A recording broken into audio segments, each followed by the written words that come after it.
2015 was filled with some highs, some lows, and some O's for some of our favorite celebs. Here's 10 of the most memorable moments of the year. In no particular order. Are you an African-American woman? I identify as Black. Civil rights activist Rachel Dolezal, the NAACP chapter president in Spokane, Washington, claimed that she was African American. That is, until her white parents reminded Rachel and the world that she was indeed of the Caucasian persuasion. I was this close to giving Rachel a round of applause because there's not many white people in the world that want to be Black. So I was like, oh, this is kind of dope. But then you think about it, she is a liar. And she just wouldn't let up. I mean, she'd interview after interview with those extensions and that. I think at one point she even had like cornrows. Let me tell you, when I heard this story, I was in Vegas and it actually made Vegas boring. This year, literally every single Kardashian or Jenner had some kind of drama, scandal, something going on. Kourtney split with Scott. Kim, of course, broke the internet and then collaborated with Kanye to deliver a saint. Kendall earned her runway wings, while Kylie's app proved that she is poised to snatch that social media crown from her big sis Kim. Oh, and then there was her relationship with Tyga. Currently it's on, but there's still plenty of time left in the day.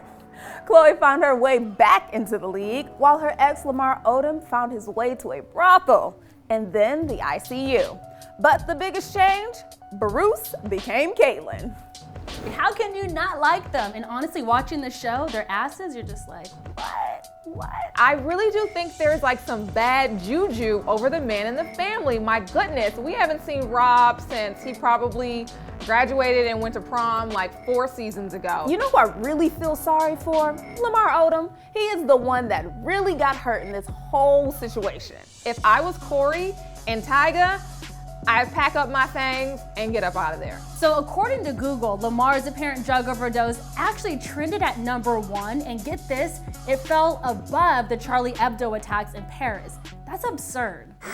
Celebrities, like so many Americans, added their voice to the debates about Black Lives Matter, Freddie Gray, Sandra Bland, and so many other causes. And we all watched in horror and then awe at the grace and dignity of the people of Charleston. There's really only one word to describe Black Lives Matter, and that's monumental. We saw a lot of celebrities lend their services. Tyrese, The Game even, everybody really stepped up. It's unfortunate that it took situations in Ferguson and Charleston and the deaths of so many Black men and women in order for the Black Lives Matter movement to galvanize, but I mean, wow. Turn up, don't turn down, we do this for Mike Brown. Diversity finally hits Hollywood. From the small screen to the big, there were major moments for African Americans in 2015. Viola Davis took home a historic Emmy, and Regina King did the same. Scandal with Carrie, Viola on How to Get Away with Murder, and of course, there was Cookie on Empire. Tell her, boo-boo kitty. I'm shit. Oh, now you can't speak English. Apparently, the folks in Hollywood heard about the Black Lives Matter movement and decided to start casting more Negroes on the small screen. Viola made a speech that made me cry. She's like, look, we need some opportunity out here. And then you have Empire.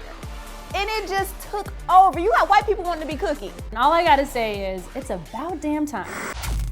My barbecue sauce. Haven't you ever noticed after people have some of my barbecue sauce, after a while when it kicks in, they get all huggy-buggy? It began with a few questionable allegations, but by mid-year, the case against Bill Cosby was undeniable. More than 45 women have come forward and accused America's favorite dad of raping them, and their stories are all eerily similar. Cosby slipped them something that made them groggy, and the next thing they knew, they were fighting off a sexual assault.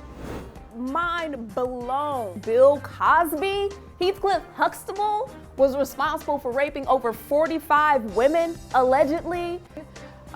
Janice Dickinson falling out on Entertainment Tonight, and then Beverly Johnson saying you tried to slip her a Mickey, but she wasn't having it. Can I just say that I'm really upset that I can't even find an episode of The Cosby Show on television? I still can't believe it, but there's been so many accusations. If you don't believe it at this point, something's wrong with you.